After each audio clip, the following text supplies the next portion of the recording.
Hello નમસ્કાર, તમારું સ્વાગત છે આપણી ચેનલમાં. હમણાં ચાલી રહી છે રાજસ્થાન ટુરિઝમ સિરીઝ અને હું લઈને આવ્યો છું રાજસ્થાનના નાગોર જિલ્લામાં જોવાલાયક ટોચના પર્યટન સ્થળો.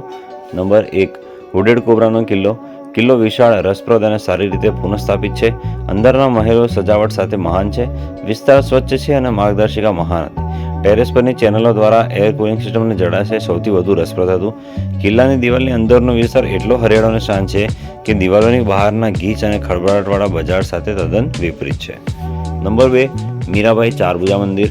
આધ્યાત્મિક મૂલ્યથી સારી આ મંદિરની મૂર્તિ આકર્ષક છે, જેના 4 હાથ, કમળ, શંખ, ચક્ર અને ગદા છે.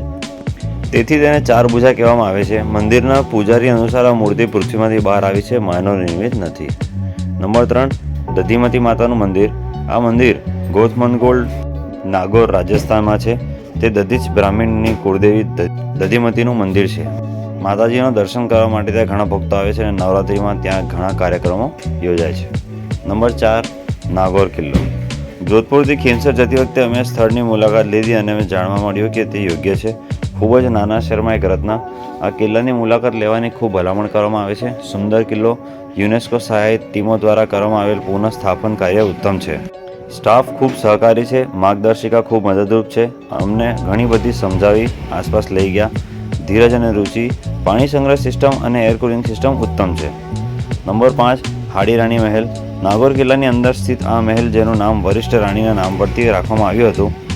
આ ઇમારતમાં સુંદર આંતરિક અને ઝરોખા બનાવવામાં આવ્યા છે.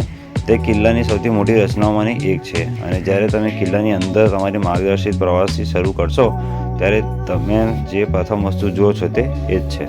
તો મિત્રો, આ હતા નાગોર શહેરમાં ફરવા માટે ટોચના પર્યટન સ્થળો. આશા રાખું વિડીયો ગમ્યો હશે. વિડીયો ગમે તો લાઇક કરો, શેર કરો, સબસ્ક્રાઈબ કરો. ધન્યવાદ.